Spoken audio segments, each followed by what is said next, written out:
And we'll get it on full screen.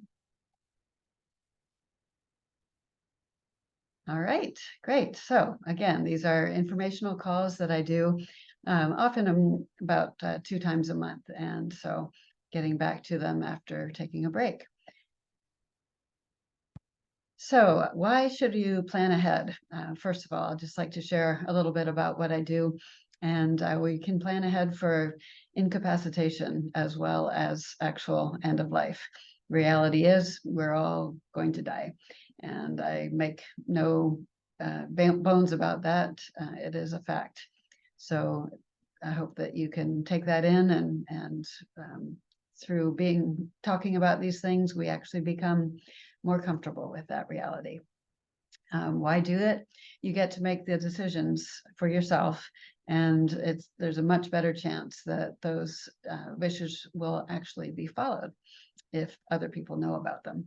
So it's a great idea to start while you're healthy, and bonus, you get to live your life more fully now because you know that those plans have been made and the conversations have been had. So I call what I do the heart, soul, and mind of end-of-life planning. The mind things are things like a will, advance directive, but we do a lot more than that. So our topic today is eco-friendly options for body disposition. And in the last probably 5 or 6 years, there are several new options that are available, not just traditional embalming and casket and cremation. So we'll be talking about those new options. So I like to start when I work with clients to really find out what their values are, because the values are really the basis for all the decisions that you're going to be making. And those values might look like family or community, adventure, meaningful work. So one that many of us have is caring for the earth, being eco-conscious. And so, as I mentioned, we're going to talk about eco-friendly options today. So the traditional methods, of course, are doing the embalming with formaldehyde, putting the body in a casket.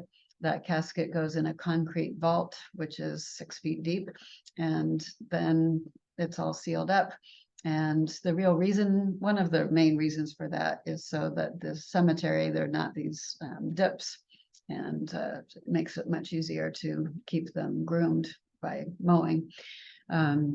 But there are several traditions, both spiritual and cultural, where that is important. And so I am not saying don't do it by any means. If that is what's important to you, it's carrying on those traditions can be really meaningful. This is a pretty expensive way to do it, though. The average cost is $7,000, and that's before you get a casket and a plot. So we're looking at probably 10 to 12,000 if you include all those things. Another traditional option has been cremation, which is a lot cheaper, 1 to 2,000 before any extras. You can still be embalmed.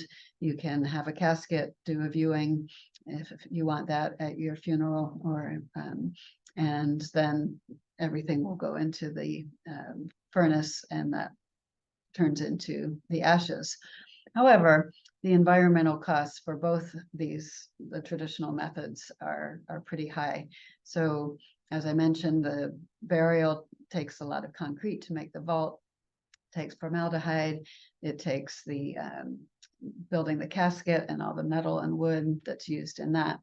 With cremation, it actually takes 30 gallons of fuel to burn one body, 30 gallons.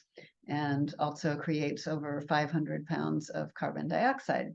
So you're putting a lot of that out into the environment, and then the ashes are actually very acidic, and so they're not great for putting into the earth or the water.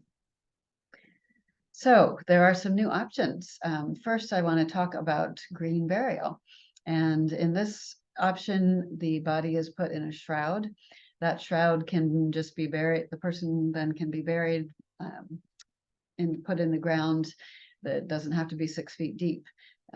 You can also put the body in the shroud in a wicker or bamboo casket. That's what we did for my dad when he died in 2019. And he was actually the first one buried in the green burial section of a cemetery on Bainbridge Island, where I live. There are some cons. It still requires land, requires the materials to create the shroud and the casket. But generally, it's a lot more friendly, and decomposition happens naturally over time. Some cemeteries will let you reuse the plot if it's been, I think, 10 years or so. So that's one way to save money if you have a family plot. The cost for everything is between $6,000 and $7,000. Much less than the traditional burial. So there's now an option for a different kind of cremation called aquamation. And in aquamation, the body is placed in a stainless steel container, and acidic solution is added, and then that's all heated up to about 300 degrees, and it doesn't take very long. It can happen within a few hours. And the soft tissue dissolves, and you're left with the bones. And then they remove any implants that have had to be, if there are any, and then those bones are ground up. So you get the remains like you would for regular cremation, but they're white, they're not gray, because they haven't been burned. The solution does need to be disposed of.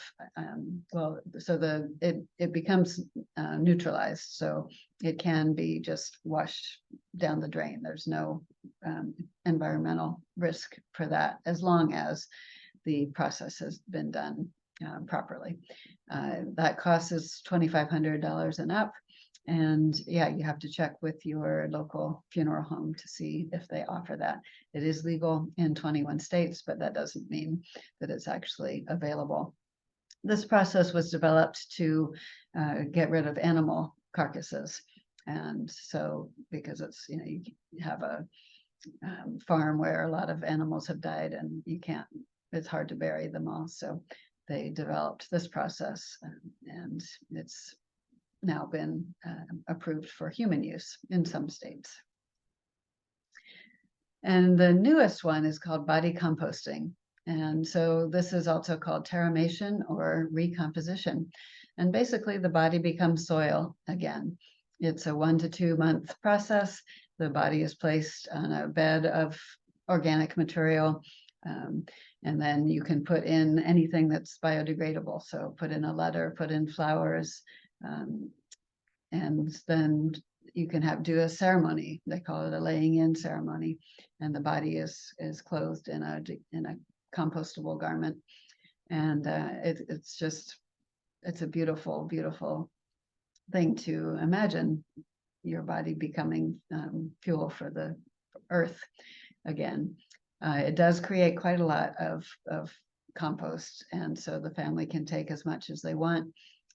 If they don't want all of it, it goes to a land reclamation site, so it benefits the earth in that way. And the cost for that is, there are 2 companies in Seattle now that do that. One is $5,000 and one is $7,000, and I'll share more about those on the next screen. So the 2 companies in Seattle are Return Home, that one is $5,000, and Recompose, which is $7,000. And I've been to Return Home facilities. I've not yet toured Recompose, but at Return Home, it's a big warehouse, but they've put beautiful screens over the stacks of boxes. And so you could have an actual ceremony there, and it would be a beautiful setting. The process is that they fill it's not as big as a freight car, but it looks kind of like that. It's big and metal. And they fill it about halfway, and then they put the body in, and that's when you would do the ceremony. And then after people leave, they fill it up the rest of the way, seal it, and start heating it up. So there is some cost for the environment in terms of that electricity to heat, but nowhere near the amount for cremation.